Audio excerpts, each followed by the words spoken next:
समझ आ गई? देखिए पहले हमने डॉटर्स एज लिख दिया, 3 साल डॉटर की एज है, वालिदा की उम्र इसके 4 गुना ज्यादा है, तो 4 multiply by 3 is equal to 12। ठीक है, तो 12 साल आपकी जो वालिदा है उसकी उम्र हो गई। अब इसमें बताया गया कि कितने साल बाद वालिदा की उम्र ट्वाइस हो जाएगी। तो देखिए ये ट्वाइस का मतलब क्या है कि 24 ईयर्स। ठीक है, ये 24 ईयर्स कब होगी? तो 12 साल के बाद। ठीक है, तो 12 ईयर्स। अस्सलाम वालेकुम लेडीज एंड जेंटलमैन, उम्मीद करता हूँ कि आप सब खैरियत से होंगे। I am your instructor doctor Sadid Ehsan, और आज की इस वीडियो के अंदर हम लॉजिस्टिक्स पीसी यानी एफएससी लेवल पर जिन्होंने लॉजिस्टिक्स ब्रांच के अंदर अप्लाई की होगी उसको डिस्कस करेंगे। इस वीडियो के अंदर मैं आपको 3 चीजें बताऊंगा। The first thing is we will discuss the syllabus. ठीक है, हम PC logistics 12th PC logistics का सिलेबस डिस्कस करेंगे। इसके बाद हम पैटर्न बताएंगे कि टेस्ट का पैटर्न किस तरह होगा, और उसके बाद मैं आपके साथ पास्ट पेपर्स भी डिस्कस करूंगा। तो वीडियो को लाजमी देखें, कोई भी चीज स्किप ना करें। ये क्वेश्चन अपने साथ लेके, ये बहुत ही इंपॉर्टेंट है।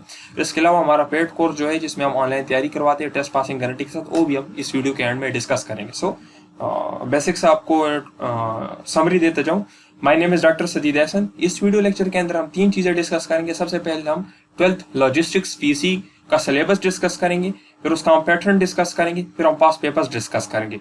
12th लॉजिस्टिक्स पीसीओ है जिसमें आप लोग एफएससी के बाद अप्लाई कर सकते हो। ठीक है, एक एसएससी सीएससी लॉजिस्टिक्स है, वो अलग है, जबकि 12th लॉजिस्टिक्स पीसी ये अलग है। ये वीडियो 12th लॉजिस्टिक पीसी के ऊपर है। ठीक है, और ये कौन सी? ये एफएससी लेवल के ऊपर जो पाकिस्तान एयरपोर्ट्स में अभी जॉब्स आई है उससे रिलेटेड है। ठीक है, सो ये जो हमारी वीडियो है ये 12th लॉजिस्टिक्स पीसी से रिलेटेड है। ठीक है, आपको मैं यहाँ पे एक इंपॉर्टेंट बात बताता चलूँ, हमारे यूट्यूब चैनल पे दूसरी वीडियो भी अपलोड है जिसमें हमने एसएससी लॉजिस्टिक्स की टेस्ट पैटर्न, उसके अलावा इंटरव्यू, इसके बाद पास्ट पेपर्स, उस सब को सॉल्व किया। ठीक है, तो अगर आप लोगों ने एसएससी सीएससी लॉजिस्टिक्स वाली टेस्ट की तैयारी करनी है तो यूट्यूब पे दूसरी वीडियो लेक्चर्स अवेलेबल है, आप उससे कर सकते हो। इसमें लोग ग्रेजुएशन के बाद अप्लाई करते हैं। ठीक है, तो ये ग्रेजुएशन के बाद का कोर्स है। इसके अलावा अगर आपने एफएससी के बाद लॉजिस्टिक्स में अप्लाई किया तो ये वीडियो आपके लिए है। इस वीडियो को ध्यान से देखिए, इसमें हमने लॉजिस्टिक्स पीसी से रिलेटेड सारी चीजों को एक्सप्लेन किया है। So the first thing is test pattern. Test का पैटर्न किस तरह होगा? देखिए इस टेस्ट के अंदर आपके सबसे पहले इंटेलिजेंस के 100 एमसीक्यूज होंगे। ठीक है, इंटेलिजेंस के अंदर फिर 2 चीजें होती है, वर्बल, ठीक है, वर्बल इंटेलिजेंस होते हैं, इसके अलावा नॉन वर्बल इंटेलिजेंस। ठीक है, तो आपका सबसे पहले इस टेस्ट के अंदर इंटेलिजेंस के 100 एमसीक्यूज होंगे, उसके अंदर वर्बल आ जाते हैं, नॉन वर्बल आ जाते हैं। इसी तरह वर्बल के 12 टाइप्स हैं। ठीक है, मेजर 12 टाइप्स है, टाइप्स बहुत सारे लोग एक्सप्लेन करते हैं but the main types are 12। इसी तरह नॉन वर्बल की 5 मेजर टाइप्स है। फिर उसके बाद आ जाता है फिजिक्स। फिजिक्स कौन सा है? आप लोगों के एफएससी लेवल का फिजिक्स है। ठीक है, मैट्रिक वगैरह नहीं, एफएससी लेवल का आप लोगों ने फिजिक्स इसके अंदर कवर करना है। फिर उसके बाद आ जाता है इंग्लिश। इंग्लिश के 100 एमसीक्यूज होते हैं। इंग्लिश में सबसे इंपॉर्टेंट चीज है क्या है? देखिए टेंसेस आते हैं, सब्जेक्ट वर्ब एग्रीमेंट बहुत ही ज्यादा इंपॉर्टेंट है। ठीक है, सब्जेक्ट वर्ब एग्रीमेंट को अगर आप कर लेते हो तो आपके मैक्सिमम एमसीक्यूज इससे कवर हो जाते हैं। ठीक है, फिर उसके बाद प्रीपोजिशंस। ठीक है, फिर उसके बाद आपका आ जाता है सेंटेंसेस जिसमें simple sentence, compound sentence, complex sentence. इसके अलावा transitive verb and transitive verb आपका आ जाता है। टेंसेस आपने करने हैं। ठीक है, आपने वॉइसेस करने हैं, आपने नरेशंस करने हैं। ठीक है, तो ये सारी चीजें आप लोगों ने इंग्लिश के अंदर कवर करनी है। पार्ट्स ऑफ स्पीच को आप सारे कर ले तो आपके लिए ज्यादा बेहतर होगा। ठीक है, तो देखिए इस पेज के अंदर हमने क्या पढ़ा? सबसे पहले हमने टेस्ट पैटर्न को डिस्कस किया। आपके टेस्ट के अंदर इंटेलिजेंस के 100 एमसीक्यूज होंगे। ठीक है, इंटेलिजेंस के अंदर 2 चीजें हैं, वर्बल, नॉन वर्बल। वर्बल के 12 टाइप्स है जो आपने कवर करने हैं, नॉन वर्बल की 5 टाइप्स है। फिजिक्स के आपने एफएससी लेवल को कवर करना है। ठीक है, इसमें से कंसेप्चुअल क्वेश्चंस भी आते हैं और इसके अलावा कुछ क्रैमिंग वाले क्वेश्चंस भी आते हैं। ठीक है, मतलब जो डायरेक्ट आपके बुक की लाइंस उठा के भी आप क्वेश्चंस आ सकते हैं। फिर उसके बाद इंग्लिश है। इंग्लिश को आपने बेहतरीन तरीके से तैयार करना है क्योंकि आपको पता है इंग्लिश में तो कोई रटने वाली चीज है ही नहीं। ठीक है, सबसे इंपॉर्टेंट चीज इंग्लिश के अंदर प्रीपोजिशंस है। प्रीपोजिशंस को बेहतरीन तरीके से कवर कर ले, सब्जेक्ट वर्ब एग्रीमेंट को कवर कर ले, टेंसेस है, इसके अलावा वॉइसेस, नरेशंस, इसके अलावा transitive verb and transitive verb आपका हो गया, सेंटेंसेस हो गए, इसके अलावा सेंटेंस के स्ट्रक्चर्स वगैरह। ठीक है, और पार्ट्स ऑफ स्पीच। तो ये आप लोगों के टेस्ट का पैटर्न है। ठीक है, आप लोगों को कोई भी अगर और बता दे कि टेस्ट के अंदर जनरल नॉलेज होगा, इस्लामियात होगा, तो आपने उनको बिल्कुल ध्यान नहीं देना उस तरफ। ठीक है, this is the original test pattern. जो पैटर्न मैं आपको बता रहा हूँ पिछले 5 सालों से हम स्टूडेंट्स को तैयारी करवा रहे हैं। आप हमारे रिजल्ट चेक कर सकते हो, फेसबुक पेज पे भी अवेलेबल है, यूट्यूब चैनल पे भी। तो ये तमाम चीज़ें हमारे हाथों से तकरीबन अभी तक 12-13 कोर्सेज हमने सिर्फ आपके लॉजिस्टिक्स के पास किए, ठीक है। तो कहने का मतलब ये है कि जो चीज़ें हम आपको बता दें इसी के ऊपर अमल किया कर, ये सारे बेसिक चीज़ें और इम्पोर्टेंट है, इसमें से सारी चीज़ें आपकी कवर हो जाती है, ठीक है।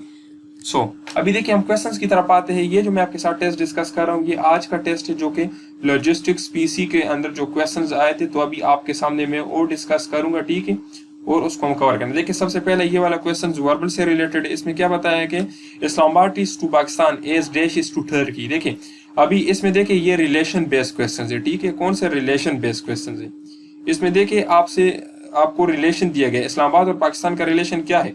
Islamabad is the capital of Pakistan. इसी तरह हमने डैश इज टू टर्की, तो यहाँ पे भी हमने टर्की का जो कैपिटल है वो पुट करना है। टर्की का कैपिटल कौन सा है? इस्तांबुल, ठीक है। और इसके अलावा आप अपने साथ जनरल नॉलेज के लिए याद कर लें, इंटरव्यू में लास्ट टाइम एक बंदे से पूछा गया था कि इस्तांबुल का पुराना नाम क्या था, तो कंस्टेंटिनोपल, ठीक है, कंस्टेंटिनोपल।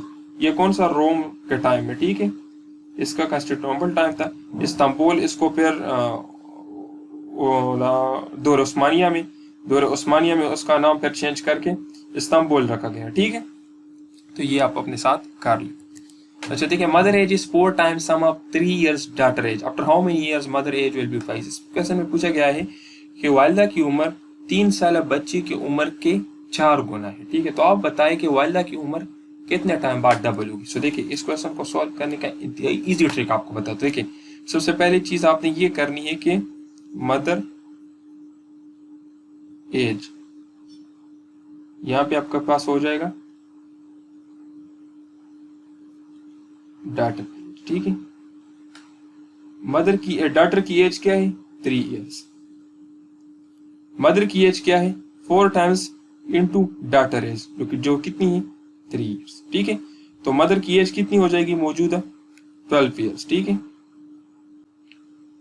समझ आ गई?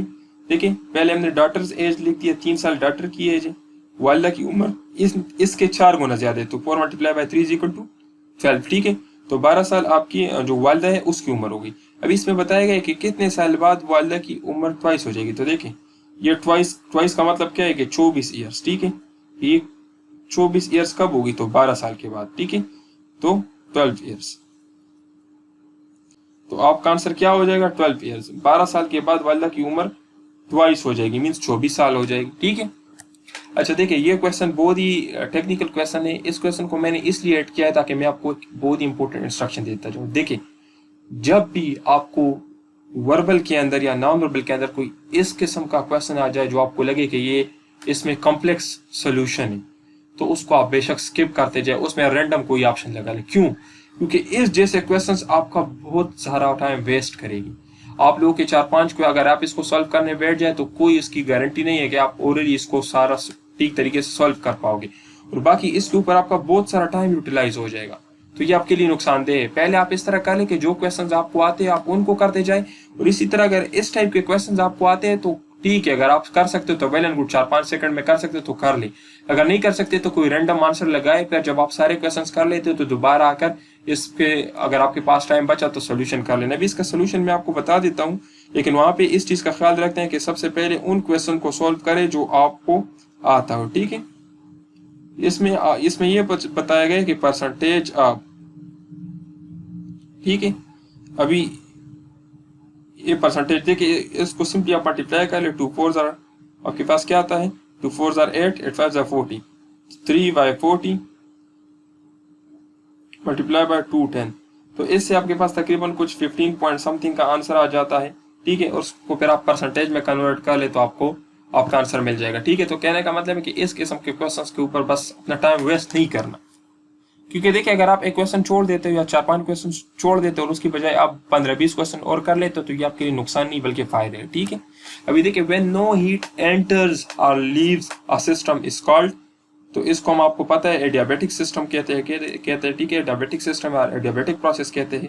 इसके अलावा एडियाबेटिक प्रोसेस हमेशा एक फास्ट प्रोसेस होगा, ठीक है। ये नम्स का एमसीक्यूज है, ये नम्स में आया था 2020 में, ठीक है। कि द क्विक प्रोसेस इज, तो इसमें आपको बहुत सारे ऑप्शंस दिए गए थे। तो एडियाबेटिक प्रोसेस आपके पास हमेशा एक फास्ट प्रोसेस होगा। स्पेसिफिक हीट आपके पास एडियाबेटिक प्रोसेस में 0 होगी। ये लास्ट ईयर आया था लॉजिस्टिक्स में, ठीक है, ये क्वेश्चन लास्ट ईयर लॉजिस्टिक्स में आता है, ठीक है। एडियाबेटिक एक्सपेंशन काजेस कूलिंग, ठीक है, ये भी एक इंपॉर्टेंट क्वेश्चन है। आपको पता है ये कहाँ से, ये साउंड वेव्स में आपने देखा होगा, साउंड वेव्स में, ये साउंड वेव्स जो ट्रेवल करती है तो एडियाबेटिकली ट्रेवल करती है, ठीक है। तो वहां पे भी बहुत इंपॉर्टेंट चीज है ये जो प्रोपगेशन ऑफ साउंड वेव्स है। ये परसों टेस्ट में आता कि propagation of sound waves through air is through which process.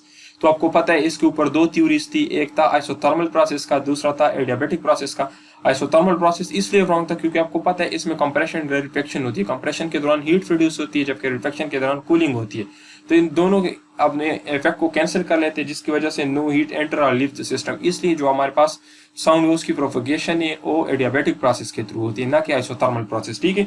तो ये क्वेश्चन जो प्रोपगेशन ऑफ साउंड वेव्स है ये कौन से प्रोसेस के एग्जांपल है, ये एडियाबेटिक प्रोसेस के एग्जांपल है और ये भी परसों टेस्ट में आता है, ठीक है। तो ये आप साथ नोट कर ले। इसके अलावा अगर आपको ग्राफ्स दिए गए हो कि आप बताएं कि इसमें एडियाबेटिक और आइसोथर्मल प्रोसेस का, अगर इस तरह के आपको दो ग्राफ दिए जो आपको बताया जाए कि एडियाबेटिक प्रोसेस का ग्राफ कौन सा है, ठीक है, तो आप इसमें बता सकते हैं एडियाबेटिक प्रोसेस का ग्राफ हमेशा स्टीफर होगा, ठीक है। एडियाबेटिक प्रोसेस का ग्राफ क्या होगा, स्टीफर ग्राफ होगा। इसके अलावा जो दूसरा है वो थोड़ा स्टीफर होगा, जबकि एडियाबेटिक का ग्राफ ज्यादा स्टीफर होगा, ठीक है। इसके अलावा देखिए ये जो एग्जांपल है ब्रस्टिंग ऑफ टायर, ये जीडीपी के टेस्ट में आता है, ये आपके टेस्ट में भी आ सकते हैं। Bursting of tyre example of adiabatic process, इसी तरह फॉर्मेशन ऑफ क्लाउड भी एडियाबेटिक प्रोसेस के एग्जांपल है, और expansion of steam in cylinder of steam engine, ठीक है।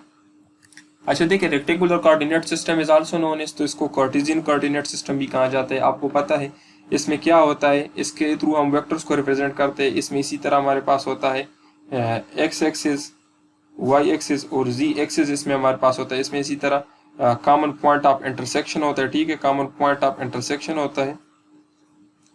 इस तरह इसके अंदर हम वेक्टर्स को रिप्रेजेंट करते हैं। अगर 2D वेक्टर हो तो यहाँ पे आएगा, अगर 3D वेक्टर हो तो इन तीनों के अंदर आएगा, ठीक है। तो Cartesian coordinate system is basically a system of representation of vector in space, ठीक है, इन स्पेस या इन प्लेन, ठीक है। इसके अलावा इसके अंदर हमारे पास 3 प्लेन्स होते हैं, एक एक्स प्लेन है, एक वाई प्लेन है, एक जी प्लेन है। इसमें कॉमन पॉइंट ऑफ इंटरसेक्शन है, एक यहाँ पे एंगल बनेगा, एक यहाँ पे एंगल बनेगा, एक यहाँ पे एंगल बनेगा, ठीक है। तो इसको फिर आप लोग डिटेल से देख लें। अच्छा देखिए how many time peaks value is achieved in AC, ये देखिए बहुत ही टेक्निकल क्वेश्चन है, ठीक है, बहुत ही टेक्निकल क्वेश्चन है और ये क्वेश्चन काफी मरतबा रिपीट हुआ है। इसमें अक्सर आप स्टूडेंट्स गलती कर लेते हैं कि इसमें आप लोग 1 टाइम लिख देते। तो देखिए क्वेश्चन को पहले ध्यान से देखिए, how many time peak values का पूछा गया, ठीक है।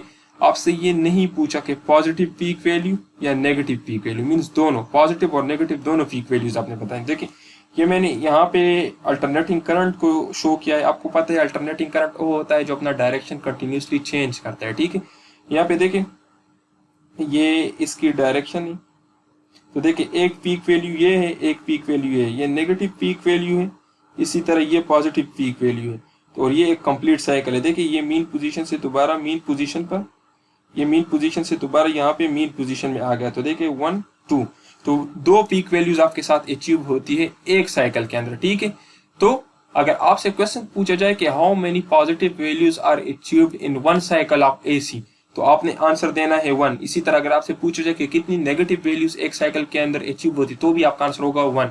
लेकिन अगर आपसे ये पूछा जाए कि हाउ मेनी पीक वैल्यूज, तो पीक वैल्यू के अंदर फिर दोनों आ जाती है, पॉजिटिव और नेगेटिव। और ये क्वेश्चन में काफी स्टूडेंट से सुनता हूँ कि वो लोग इसी कंफ्यूजन की वजह से इसको गलत कर लेते हैं, ठीक है। तो आप लोगों ने इस चीज का ख्याल रखना है। इसके अलावा देखिए इसको हम साइनोसॉइडल वेवफॉर्म से रिप्रेजेंट करते हैं, इसीलिए इसके इक्वेशन में भी साइन थीटा हम यूज करते हैं, ठीक है। देखिए एक वेवफॉर्म के अंदर इसका डायरेक्शन सिर्फ एक मरतबा चेंज होता है। देखिए आप एक मरतबा डायरेक्शन चेंज हुआ है, लेकिन इसके डायरेक्शंस 2 है, एक पॉजिटिव और एक नेगेटिव, ठीक है। इसके अलावा मैं आपको एक इंपॉर्टेंट एमसीक्यूज बताता जाऊं जो कि परसों आया था टेस्ट के अंदर, कि अगर एक ट्रांसफार्मर को आपने एसी करंट के साथ कनेक्ट किया, ट्रांसफार्मर को आपने एसी करंट के साथ कनेक्ट किया तो ये काम करेगा। क्यों? क्योंकि एसी करंट का डायरेक्शन चेंज होता है, जिसकी वजह से मैग्नेटिक फील्ड और मैग्नेटिक फ्लक्स की डायरेक्शन भी चेंज होगी। और हमारे पास ट्रांसफार्मर के लिए बेसिक फिनोमिना भी ये है कि चेंज इन फ्लक्स, ठीक है। तो ट्रांसफार्मर काम करता रहेगा। अगर आपने बैटरी को कनेक्ट किया ट्रांसफार्मर के साथ तो वो काम नहीं करेगा। और बैटरी आपको पता है क्या है, battery is a direct current जिसकी डायरेक्शन कांस्टेंट होती है, ठीक है। तो क्वेश्चन इस तरह आया था कि battery is connected to a transformer और उसमें सारी चीजें दी गई थी, वोल्टेज इतना है, करंट इतना है, पावर आप मालूम करें। तो देखिए अगर आपने बैटरी कनेक्ट की तो बस बात ही खत्म, फिर ट्रांसफार्मर काम नहीं करेगा, क्योंकि इसका डायरेक्शन चेंज नहीं होता, कांस्टेंट होता है। डायरेक्शन चेंज नहीं होगा तो फ्लक्स किस तरह होगा, ठीक है, चेंज इन फ्लक्स नहीं होगा, चेंज इन फ्लक्स नहीं होगा तो आपके पास ट्रांसफार्मर काम नहीं करेगा, ठीक है। तो ये बहुत ही इंपॉर्टेंट एमसीक्यूज, इसको आप अपने साथ नोट कर लीजिए, परसों टेस्ट में आया था। अच्छा देखिए, most common intrinsic semiconductors are, इसके एग्जाम्पल 2 मरतबा टेस्ट में पूछे गए थे, परसों भी टेस्ट में आया था, आज भी टेस्ट में आया था। तो सिलिकॉन और जर्मेनियम आपके साथ तो जो है ये इंट्रिंसिक सेमीकंडक्टर्स की एग्जांपल है। इंट्रिंसिक सेमीकंडक्टर्स की और भी प्रॉपर्टीज में आपको बता दूं कि ये प्योर फॉर्म ऑफ सेमीकंडक्टर्स होते हैं, इसमें कोई हमने इंप्योरिटी ऐड नहीं की होती, ठीक है। आपको पता है इंप्योरिटी ऐड करने से हमारे पास एन टाइप ऑफ सेमीकंडक्टर्स और पी टाइप ऑफ सेमीकंडक्टर्स बनते हैं, ठीक है। ये लास्ट वीडियो के अंदर हमने ये दोनों एक्सप्लेन किए थे कि एन टाइप सेमीकंडक्टर्स क्या होते हैं, पी टाइप सेमीकंडक्टर्स क्या होते हैं, इनकी एग्जांपल और सारी चीजें हमने किए थे। यहाँ से भी काफी एमसीक्यूज टेस्ट में आए थे, ठीक है। एन टाइप और पी टाइप के ऊपर काफी एमसीक्यूज टेस्ट में आए थे। लास्ट वीडियो अगर आपने नहीं देखी तो आप चेक कर लें, उसके अंदर हमने एक्सप्लेन किया है ASD, ठीक है, उस वीडियो के अंदर हमने उसको एक्सप्लेन किया है। इसके अलावा देखिए आपके पास जो इंट्रिंसिक सेमीकंडक्टर है इनकी कंडक्टिविटी बिल्कुल लो होगी, रेजिस्टिविटी हाई होगी, ठीक है। तो ये वाले एमसीक्यूज GDP के टेस्ट में आया था कि इसमें से इंट्रिंसिक सेमीकंडक्टर और एक्सट्रिंसिक सेमीकंडक्टर्स में रेजिस्टेंस किसकी ज्यादा होगी, तो इंट्रिंसिक, ठीक है। इसके अलावा रूम टेम्परेचर पे वैलेंस बैंड फुल होगा और कंडक्शन बैंड एम्प्टी होगा। इसी कंडक्शन बैंड की एम्प्टी होने की वजह से इसकी कंडक्शन लो होती है और इसकी रेजिस्टेंस हाई होती है, ठीक है। कंडक्शन बैंड और वैलेंस बैंड आपको पता होगा, वैलेंस बैंड थ्योरी आप चेक कर ले, उसमें से आपको पता चल जाएगा, ठीक है। अच्छा देखिए, इसमें कहा गया phase change occur when light enters from rarer medium to denser medium. देखिए सबसे पहले आप लोग ये चेक कर ले कि रियर मीडियम कौन सा होता है जिसका रिफ्रैक्टिव इंडेक्स कम हो, ठीक है। डेंसर मीडियम वो होता है जिसका रिफ्रैक्टिव इंडेक्स ज्यादा हो, ठीक है। तो जब भी लाइट ट्रेवल करेगा लो रिफ्रैक्टिव इंडेक्स मीडियम से हाई रिफ्रैक्टिव इंडेक्स मीडियम में, तो आपके पास फेस चेंज आएगा 180 डिग्री का, ठीक है। फेस चेंज आएगा 180 डिग्री का, या 180 डिग्री को हम क्या कहते हैं, पाई भी कहते हैं, ठीक है। तो face change occur phi are 180 degree, ठीक है, ये चीज आप लोग याद कर ले। इसी तरह अगर ऑपोजिट होगा, अगर डेंसर मीडियम से रियर मीडियम की तरफ जाएगा तो कोई फेस चेंज हमारे पास नहीं होगा, ठीक है। ये बात आप याद रखिए। ये वाला क्वेश्चन परसों आया था GDP के इनिशियल टेस्ट में कि sound wave is travelling from rarer medium to denser medium.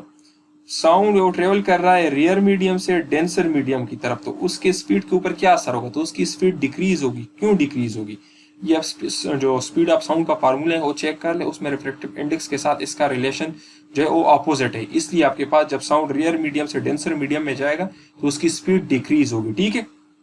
तो 3 चीजें हमने डिस्कस की कि अगर वेव्स आपके पास रियर मीडियम से डेंसर मीडियम की तरफ जाए तो आपके पास 180 डिग्री का फेस चेंज आएगा या पाई का फेस चेंज आएगी। इसी तरह अगर डेंसर मीडियम से रियर मीडियम की तरफ आए तो आपके पास कोई चेंज नहीं होगा। अभी मैं आपको डेंसर और रियर मीडियम की एग्जांपल देता हूं, क्योंकि समटाइम्स ये आपको सिर्फ स्टेटमेंट दिया जाता है, समटाइम्स आपको कहा जाता है एग्जांपल्स के साथ कि आप मालूम कर ले, ठीक है। आगे मैं आपको बताता हूँ। तो देखिए रियर और डेंसर मीडियम्स मैं आपको बता देता हूँ। A medium in which the speed of light is more is known as rear medium। आपको मैंने बता दिया कि अगर लाइट वेव्स या स्पीड की वेव्स रियर मीडियम से डेंसर मीडियम की तरफ जाएगी तो वहाँ पे स्पीड डिक्रीज होगी, ठीक है। अभी रियर मीडियम कौन सा है, लेट सपोज हमने एयर को ले लिया, ठीक है, और दूसरी तरफ हमने वाटर या ग्लास को ले लिया। देखिए इसकी एग्जांपल्स चेंज हो गई, ठीक है। ये दोनों चीजों के दरमियान कंपैरिजन है, उसके रिफ्रैक्टिव इंडेक्स की हम कंपैरिजन करते हैं। तो देखिए अगर आपसे पूछे ना कि एयर, वाटर और ग्लास, इसमें तो देखिए एयर आपके पास रिफ्रैक्टिव इंडेक्स इसका लो है, तो इसलिए आपके पास रियर मीडियम है और ये आपके पास डेंसर मीडियम है। तो अगर आपके टेस्ट में क्वेश्चन इस तरह आ जाए कि लाइट वेव्स जब एयर से वाटर की तरफ एंटर करे तो फेस चेंज कितना आएगा, 180 डिग्री का, ठीक है। इसी तरह अगर ये क्वेश्चन आ जाए कि ग्लास से एयर की तरफ लाइट वेव्स ने एंटर किया तो आपके पास फेस चेंज कितना आएगा, तो नो चेंज, ठीक है। तो कहने का मतलब ये है कि रियर और डेंसर मीडियम्स की कंपैरिजन भी आप याद कर ले ताकि आपको एग्जांपल्स का पता हो, क्योंकि अगर डायरेक्ट क्वेश्चन ना आए तो आपसे एग्जांपल देके भी क्वेश्चन पूछा जा सकता है। अच्छा देखिए, impulse is the product of, किस चीज का प्रोडक्ट है, डॉट प्रोडक्ट है, ठीक है। Impulse is the product of force with time, ठीक है। फोर्स वेक्टर क्वांटिटी है, इसके अलावा जो टाइम है स्केलर क्वांटिटी है, ठीक है। इसके अलावा इसका जो डायरेक्शन होगा, इम्पल्स भी हमारे पास एक वेक्टर क्वांटिटी है, इसका डायरेक्शन क्या होगा, ये फोर्स की डायरेक्शन में होगा, ठीक है, द डायरेक्शन ऑफ फोर्स, ठीक है। फोर्स की डायरेक्शन, इसका जो यूनिट है वो न्यूटन सेकंड या किलोग्राम मीटर पर सेकंड है, ठीक है। ये जो न्यूटन सेकंड ये क्वेश्चन आया था ASD के इनिशियल टेस्ट में, ठीक है, एडमिन एंड स्पेशल ड्यूटीज के इनिशियल टेस्ट में आया था। इसके अलावा यहाँ पे इसका डायमेंशन भी आप लोग याद कर ले, डायमेंशन भी इसका बहुत इंपॉर्टेंट है। डायमेंशन आपको सारे आने चाहिए कि हर क्वांटिटी का डायमेंशन, इसके अलावा कौन कौन सी क्वांटिटीज के डायमेंशन सेम है, ये आपको आने चाहिए, क्योंकि ये 2-3 क्वेश्चन यहाँ से लाजमी आते हैं, डायमेंशन से, SI यूनिट से और सेम डायमेंशन से, ठीक है। इसके अलावा देखिए, अगर आप लोग हमारा पेड कोर्स ज्वाइन करना चाहते हो तो उसकी 7000 फीस है, उसमें हम आपको टेस्ट की 100% पासिंग गारंटी देंगे। हम अपने कोर्स के अंदर देखिए आपको वर्बल की 13 टाइप्स पढ़ाएंगे, नॉन वर्बल की 5 टाइप्स पढ़ाएंगे, कंप्लीट इंग्लिश की तैयारी करवाएंगे, पास पेपर्स के ऊपर हम डिस्कशन करेंगे, हम आपको सेलेक्टेड नोट्स भी देंगे, पास पेपर्स भी आपको देंगे। इसी तरह भी देखिए पास पेपर्स के अंदर डिस्कशन होगी, जिस तरह ये वीडियो आपके सामने है इसमें हमने पास पेपर्स के ऊपर डिस्कशन की, इसी तरह हम आपको पास पेपर्स के ऊपर डिस्कशन भी करेंगे। टीचर सपोर्ट भी आपको मिलेगा, जहाँ पे आपको कंफ्यूजन आप टीचर से पूछ सकते हो, आपको गाइड करेगा। हम आपको 100% गारंटी देंगे टेस्ट की। इसके अलावा अगर आप हमारे सिर्फ नोट्स को लेना चाहते हैं तो 5000 नोट्स की फी है, आप सिर्फ नोट्स भी ले सकते हैं, उसके साथ भी हम आपको पास पेपर्स भी देंगे, कंप्लीट नोट्स भी होंगे, verbal, non verbal, English, physics के पास पेपर्स के टीचर सपोर्ट भी आपको मिलेगा, ठीक है। अगर आप हमारे नोट्स या कोर्स लेना चाहते हैं तो ये हमारा नंबर है, कॉन्टेक्ट कर ले। इंशाल्लाह हम आपको टेस्ट की 100% गारंटी देंगे। कम से कम टाइम में 3-4 दिनों में हम आपको कंप्लीट तैयारी करवा देंगे। थैंक यू डियर स्टूडेंट्स, अपना बहुत ख्याल रखिए। हमारे यूट्यूब चैनल को लाजमी सब्सक्राइब करें, वीडियो को शेयर करें, क्योंकि बहुत सारे स्टूडेंट्स को टेस्ट सिलेबस, पैटर्न और क्वेश्चंस का पता नहीं है, तो आपके शेयर करने से बहुत सारे लोगों की हेल्प हो सकती है, ठीक है। लाजमी शेयर करें, ग्रुप्स के अंदर, व्हाट्सएप ग्रुप्स के अंदर, फेसबुक ग्रुप्स के अंदर अपने दोस्तों के साथ शेयर करें ताकि ज़्यादा लोगों को फ़ायदा पहुँच सके। थैंक यू डियर स्टूडेंट्स, अपना बहुत ख्याल रखिए।